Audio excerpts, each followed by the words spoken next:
I bought the property on a gray Tuesday in October, the kind of day where the sky is the color of old concrete and everything smells like wet leaves. Not a beautiful day, but a serious one. The kind of day that feels right for signing papers.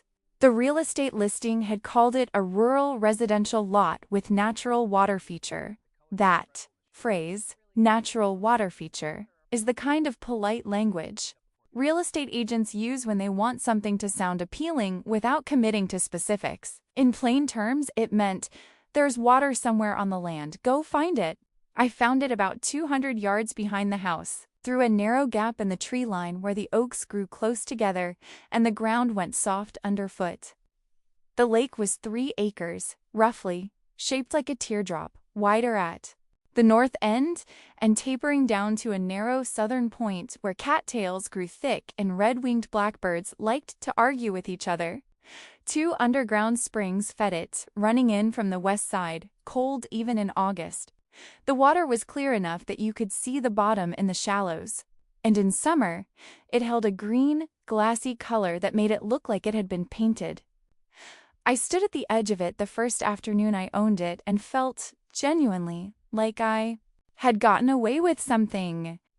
The price of the property had reflected the house, not the lake. Nobody had seemed to know what to do with the water feature. It just sat there in the listing photos, looking beautiful and slightly accidental. I didn't plan to do much with it either, honestly. I wasn't building a resort. I just liked having it there. I liked that the frog started up at dusk. I liked the way the mist hung over it on fall mornings. I let the grandkids from the neighboring property fish off the east bank whenever they wanted, which was most summer mornings. They always caught small bass and threw them back. I gave them orange juice sometimes. We got along fine. What I did not know, what nobody thought to mention at closing, or during any of the friendly waves I exchanged with neighbors in those first few months, was that the lake had become something of a local institution in my absence. Before I bought the property, the house had been empty for almost 3 years. The previous owner had moved to a care facility. The gate at the back of the lot had been left unlocked, and in those 3 years people had quietly, gradually made themselves at home. Kids swam in it. Families picnicked at the edge. Someone had tied a rope swing to the oak on the north bank. Someone else had left a folding chair that was still there when I arrived, half sunk in the mud on the west side, a monument to familiarity. I removed the chair. I locked the back gate. I was not rude about it, but I was clear. This was private property. There were signs. People grumbled, but they mostly understood. The HOA did not understand. The HOA, the Lakeview Pines Homeowners Association, dues of $340 per year, meetings on the 3rd Tuesday of every month, had, somewhere in those 3 years of vacancy, begun referring to the lake in its newsletters as a natural community feature, not a community feature they owned, not a community feature they maintained, just a feature that existed near the community and which the community had enjoyed, and which had therefore apparently become, in Marlene's mind, the community's. Marlene was the HOA chair. She had been the HOA chair for 11 years. Nobody had run against her in the last 4 elections because nobody wanted the job badly enough to do what Marlene did, which was essentially run the neighborhood as a small, low-stakes country. She sent emails at midnight. She remembered every rule. She had strong opinions about fence post heights and stronger opinions about what counted as a nuisance hedge. She was, I would later learn, also the person who had filed the original zoning comment with the county 4 years earlier, describing the lake as a historically shared water resource and suggesting that any future sale of the adjacent property should preserve community access. The county had noted the comment and done nothing with it because the comment had no legal standing whatsoever. The lake was deeded private property. It had been deeded private property since 1962, but the comment was in a file somewhere, and Marlene knew it was there, and that was apparently enough for her. I didn't know any of this on the day I bought the house. I found out slowly, the way you find out most things about neighbors, in pieces, over coffee, from Dale, who lived across the road and had an encyclopedic knowledge of everything that had happened in the neighborhood for the last 20 years. Marlene thinks the lake is hers, Dale told me one afternoon, about 6 weeks after I moved in. Marlene doesn't own any part of my property, I said. I know, Dale said, but she thinks it. That's the thing with Marlene. What she thinks and what's true are two different maps, and she only ever looks at one of them. I filed that away and moved on. I had a house to settle into. I had a field to mow and a fence to fix and a lake to enjoy in peace. I would not be in peace for very long. The flyer arrived on a Saturday morning, hand-delivered by Dale, who had the expression of a man bringing news he didn't entirely want to deliver but couldn't stop himself from delivering. "Morning," he said when I opened the door in my bathrobe. "You should probably see this." He held out a folded piece of paper. It was printed on HOA letterhead, navy. Blue border, the Lakeview Pines logo in the corner, which was a stylized pine tree that looked more like a green flame, but we all pretended otherwise. The text was in a large, cheerful font. Grand opening, Lakeview Community Recreation Area. Free admission, bring the whole family. Catered lunch, paddleboats, kids' activities, live music. Saturday, October 14th, 10 a.m. to 4 p.m. Come enjoy the beautiful lakeside scenery that's been part of our community for generations. I flipped it over. There was a map on the back. A hand-drawn style map. The kind that looks friendly and approachable, with little trees and a curving path. At the center of the map was a blue oval shape representing the lake. In the middle of the blue oval was a red star. A label next to the red star read, "Event Site." The red star was sitting exactly where my lake was. I stood in my doorway in my slippers and read the whole thing twice. I turned it over. I looked at the map again. I turned it back and read the header once more, in case I had somehow misread the word community. I had not misread it. "When did this go out?" I asked. "Tuesday," Dale said. Marlene did a full mailing. Every household in 3 zip codes, that's about 200 addresses. She also partnered with the county Parks Department newsletter, so it went out to their subscriber list too, which is around 800 people. And there's a Facebook event. How many people are SVPD? The Facebook event has 412 people marked as going, Dale said, and another 208 as interested. I was quiet for a moment. "The County Parks Department," I said. "The actual county." Marlene told them it was a community lake, Dale said. He had the grace to look slightly apologetic on behalf of the universe. She sent them a copy of the zoning comment she filed 4 years ago as supporting documentation. I also found out, through Dale's reliable intelligence network, that Marlene had contacted the local newspaper, which had published a brief, enthusiastic piece that week under the headline, "New Recreation Area to Open in Lakeview Pines." The article described the lake as a natural gem long enjoyed by residents and quoted Marlene saying she was thrilled to finally make this beautiful resource officially available to the whole community. The event was 8 days away. I went inside. I put the kettle on. I stood at the kitchen window and looked out at the back of my property, at the tree line, at the gap in the oaks where the lake sat in the morning light. Completely calm, completely unaware that it had apparently been annexed without its knowledge or mine. I drank my coffee. I thought about it. Then I went to my desk, found the folder labeled Property Documents, opened it, looked at the deed one more time just to be certain, and called Gerald. Gerald was my attorney. He had handled my house purchase and a contract dispute 2 years before that. He was a thin, pale man who wore the same style of gray suit every time I saw him and spoke in a monotone that somehow managed to convey both absolute authority and complete boredom simultaneously. He was, in my experience, very good at his job. He picked up on the second ring. "Gerald," I said, "I have a situation." "Tell me," he said in the tone of a man who has heard every kind of situation and expects this one to be no different.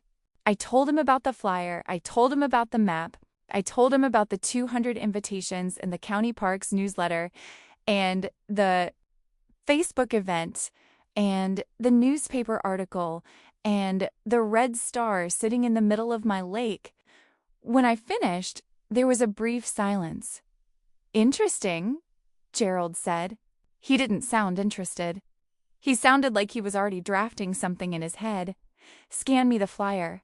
I'll have something to you by end of day."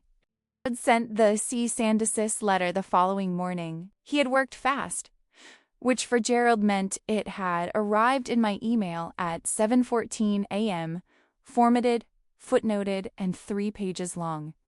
It was, I thought, a beautiful document. Not beautiful in a sentimental way, beautiful in the way that a well-placed chess move is beautiful, or the way that a very clean piece of engineering is beautiful. Everything in exactly the right place, doing exactly the right job. The letter opened by establishing the facts. I was the owner of the property. The deed had been recorded with the county on a specific date. The lake sat entirely within the boundaries described in that deed. It had been private property since 1962 and had never been conveyed to any community association, common area trust, or public entity of any kind. Then it cited the HOA's own bylaws, specifically a section Marlene herself had championed in 2019, which stated that the association had no authority to claim, manage, or represent as common property any land parcel privately deeded to individual members or non-member residents. Marlene had pushed this bylaw through to prevent a different board member from trying to absorb a neighbor's garden into a common green space. It had worked against that situation. It now worked, with impressive efficiency, against Marlene herself. The letter then listed what the HOA was required to do: publicly retract the invitations through the same channels used to distribute them, cancel the event, issue a correction to the newspaper, notify the County Parks Department that the land in question was private property, and provide written acknowledgement, signed by the board chair, that the lake was mine and that the HOA had no claim to it.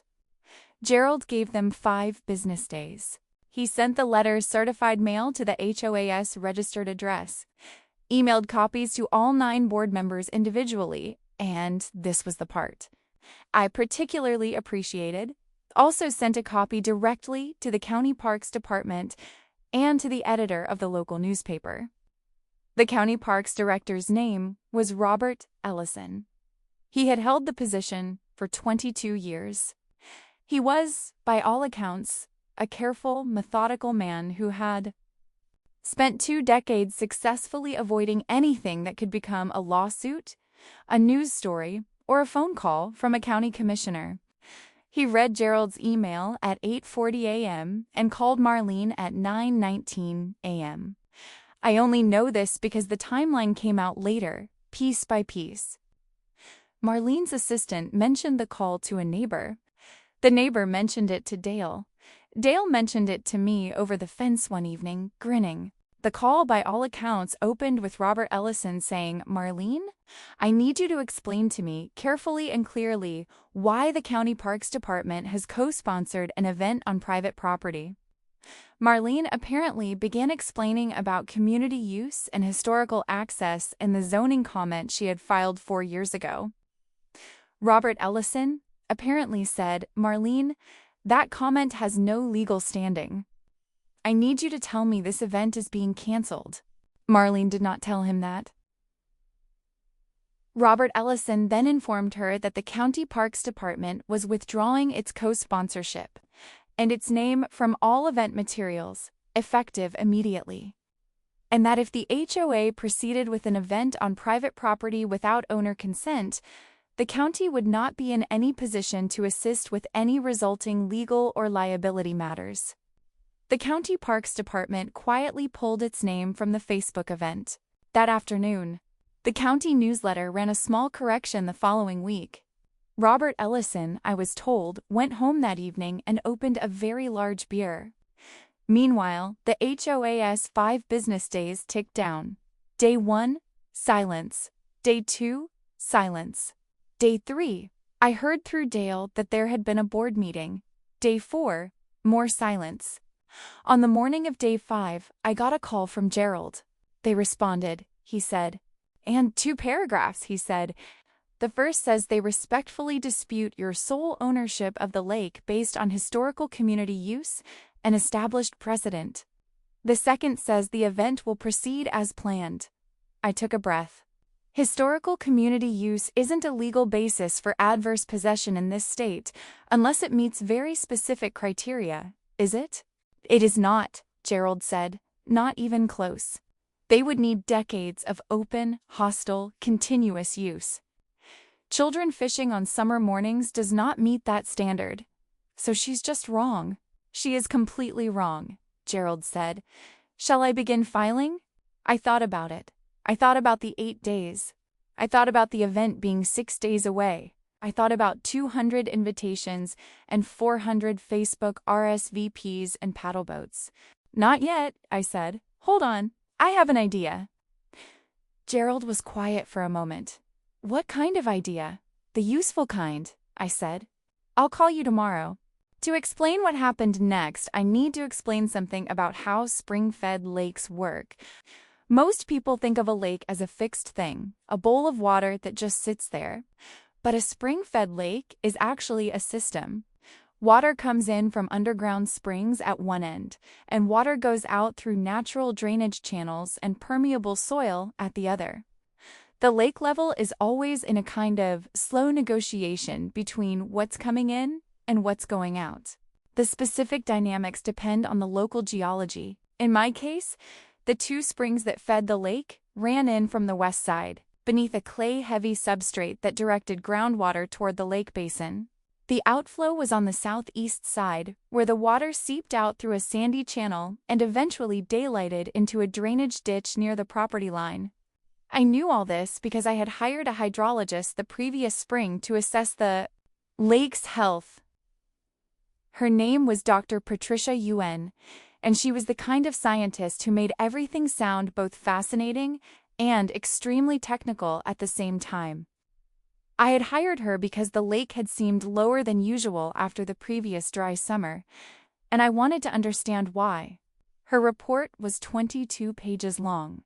Most of it was about water chemistry and seasonal fluctuation patterns and the health of the aquatic ecosystem. I read all of it because I found it genuinely interesting. In the middle of page 14, almost as a footnote, she had written, Note: the primary aquifer recharge zone for the spring system is located in the surface area north of the lake basin, corresponding approximately to the open field on the northern portion of the subject property. Surface disruption to this zone, such as deep tilling, excavation, or significant compaction, could temporarily alter spring pressure and affect lake volume. This effect would likely be short-term and self-correcting once surface activity ceased. I had read that paragraph in the spring. I had made a mental note of it. I had then gone on with my life. The open field north of the lake was the 4-acre field behind my house, the field I had been meaning to till and reseed for approximately 2 years. I had a standing quote from an excavation company. I had the equipment reserved. I had simply not gotten around to scheduling the actual work. On the Wednesday morning after Gerald's call, I called the excavation company and scheduled the tilling for Thursday and Friday of that week. The grand opening was on Saturday. I want to be very precise about my state of mind when I made that call. I was not certain what would happen. Dr. Yuen had said the effect would be temporary and short-term. She had said it could affect lake volume, not that it would. And not by how much. I genuinely did not know whether tilling the field 2 days before the event would have any effect on the lake at all. I had been meaning to till that field for 2 years. The timing was what it was. The excavation crew arrived Thursday morning at 7. They were efficient, professional, and finished the north half of the field by noon. They came back Friday morning and finished the south half by 3 in the afternoon. They broke through the dry crust of the field and turned the soil to a depth of about 18 inches, which was what I had asked for, which was standard for the kind of reseeding I planned to do. By Thursday afternoon, the lake had dropped about 5 inches. Not dramatic, not alarming, just noticeably lower, the way it gets in a very dry August. By Friday evening, it had dropped another 18 inches. The north bank was exposed. The rope swing, which was not my rope swing, and which had appeared sometime during the 3-year vacancy, was now hanging over mud. The 2 springs were still running, but their pressure had shifted. Whatever the tilling had done to the recharge zone, it had done it thoroughly. I stood at the edge of the lake on Friday evening and looked at it. It was still a lake, technically. There was still water in the deepest part of the central basin, but it was not a lake anyone would want to paddle boat on. It was not a lake anyone would want to swim in. It was a lake that had clearly gone somewhere urgent and hadn't come back yet. The frogs were confused. They sat at the edge of the new mud line looking at each other. Several ducks had relocated to the wet center. The water was the color of very strong tea. I went back inside, I made dinner, I slept fine. Saturday morning, I woke up early, made a thermos of coffee, took a lawn chair out to my back porch, and settled in. The bounce castle was already inflated. I could see it from my porch, a large primary-colored structure that the rental company had delivered at 8 a.m. It was, I had to admit, a nice bounce castle. Big, professional grade, the kind that had a slide on one side and mesh walls and a little entrance ramp. Under different circumstances, I might have been impressed by Marlena's event planning. By 9:30, the catering van had arrived. The caterer was setting up a long folding table near what had been the north bank. I could smell something cooking from 200 yards away. Brisket, as it turned out. At 9:55, Marlene arrived. She was wearing cream-colored linen pants and a Lakeview Pines HOA polo shirt. She had a clipboard. She walked down the path toward the lake. She stopped. Even from my porch, I could see the moment she understood what she was looking at. The guests started arriving at 10 o'clock, right on schedule, which in retrospect made everything slightly worse. If the turnout had been poor, at least the humiliation would have been private.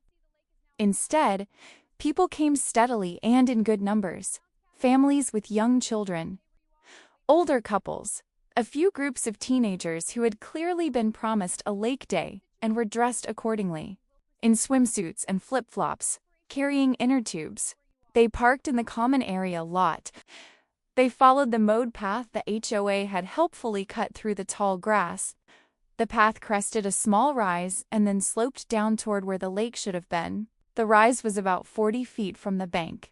When you reached the top of it, on a normal day, you got a lovely view of the full lake, blue and glassy, the oaks reflected in the water, cattails swaying at the south end. It was a genuinely good view. I had always liked it. On this particular Saturday, what you got when you crested the rise was a view of a large mud bowl with some puddles in the center and 2 reeds sticking up from what had previously been the deepest point. The people in front stopped. The people behind them walked up and stopped too. This created a sort of slow accordion of confusion at the top of the rise as more guests arrived. Saw the expressions on the faces of the people ahead of them, tried to see past them, and then saw why. A man in a bucket hat, I could see him clearly from my porch, stopped so suddenly that the woman behind him walked directly into his back. She looked past him. She said something. He didn't answer. A child in a yellow swimsuit started crying. The paddle boats were still on the trailer in the parking area, wrapped in plastic. Nobody moved to unwrap them. Come to watch from his property line with a cup of tea, and he reported afterward that Marlene told the assembled guests that there had been unexpected hydrological changes to the water feature, and that the event would continue in a modified format, emphasizing the community gathering aspect. The modified format, as best I could observe, consisted of the caterer serving brisket sandwiches to approximately 60 people who were standing in a field. The bounce castle operated. Several children used it. The live music. A man with an acoustic guitar who had set up near the tree line played 4 songs and then packed up and left. The newspaper photographer had come to cover the grand opening. He took pictures. A lot of pictures, actually. He walked the entire perimeter of what had been the lake, photographing it from multiple angles. He got a shot of the paddleboat trailer with the plastic wrap still on. He got a shot of the bounce castle reflected in one of the remaining puddles. He was very thorough. The photos ran the following Thursday. The headline was, HOA Event Promises Lake Delivers Less. The article was not unkind exactly. It reported the facts. The event had been planned around the lake. The lake had experienced a significant reduction in water volume, and the HOA chair had described it as an unexpected hydrological event. The article also mentioned, in its 3rd paragraph, that the land surrounding the lake was privately owned and that the property owner had issued a cease and desist to the HOA the previous week. The comments section on the newspaper's website was the part that people forwarded around for weeks afterward. There were 114 comments by the following Monday. Most of them were from people who had shown up with their kids in swimsuits and left with brisket sandwiches and unresolved feelings. I read every comment.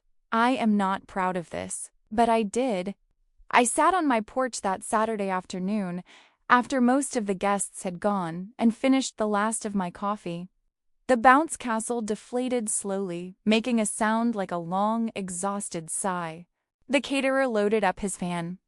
Marlene stood near the parking area with her clipboard, talking to 2 board members. She did not look in the direction of my house.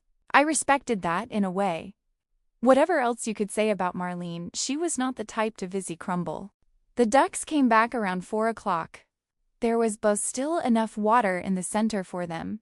They settled in, comfortable and unconcerned, which I found oddly comforting. The HOA called an emergency board meeting 6 days after the grand opening. I received a formal invitation by email, which told me either that someone on the board had gotten smarter or that someone had gotten a lawyer. Both turned out to be true. The meeting was held in the community room of the Lakeview Pines Clubhouse, which was a beige single-story building with a parking lot and a sad artificial putting green that nobody used.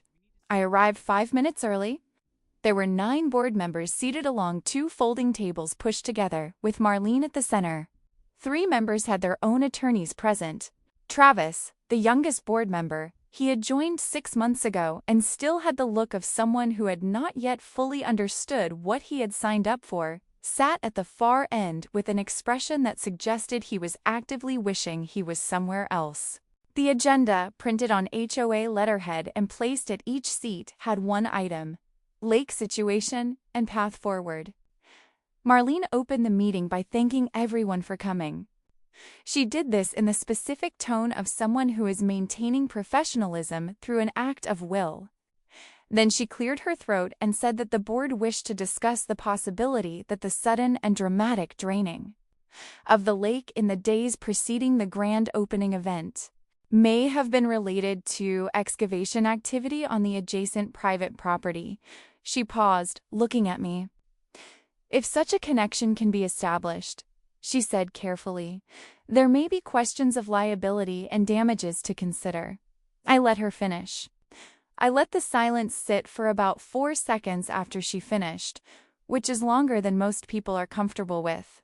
Then I reached into the folder I had brought and started placing documents on the table, one at a time. First, the hydrologist's report from the previous spring, open to page 14, with the relevant paragraph about aquifer recharge zones highlighted in yellow. Second, the excavation company's quote, dated 3 weeks earlier, 2 weeks before the HOA invitations had been sent out. Third, the signed work order with the contractor, dated the same week as the quote, showing a scheduled start date of the Thursday before the grand opening. Fourth, the excavation permit issued by the county, applied for 4 weeks prior. Fifth, Gerald's original cease and desist letter, with the certified mail receipt showing the HOA had received it 7 days before the event. 6th, a draft of a second letter from Gerald, which he was prepared to file with the county court if the HOA did not formally and publicly acknowledge that the lake was private property and that the HOA bore sole responsibility for planning an event on land it had no right to. I slid the documents across the table, one after another, quietly. When I was done, I folded my hands and looked at Marlene. Marlene looked at the documents. She did not pick them up. The board member to her left, a woman named Sandra, who managed a local insurance office and therefore had a very practical understanding of liability, picked up the excavation permit and read it. Then she picked up the timeline. Then she set them both down and looked at the ceiling for a moment. Travis, at the far end of the table, raised his hand. "I'm sorry," he said, "but can I ask, should we maybe just apologize? Like, officially? Isn't that the thing to do here?" Marlene turned and looked at Travis with an expression that I can only describe as controlled devastation. As if he had suggested not just apologizing, but dissolving the organization and salting the ground it stood on. "Travis," she said, "this is not that simple." "It seems kind of simple," Travis said. The vote came 20 minutes later, after the 3 board attorneys had each had a turn whispering to their respective clients.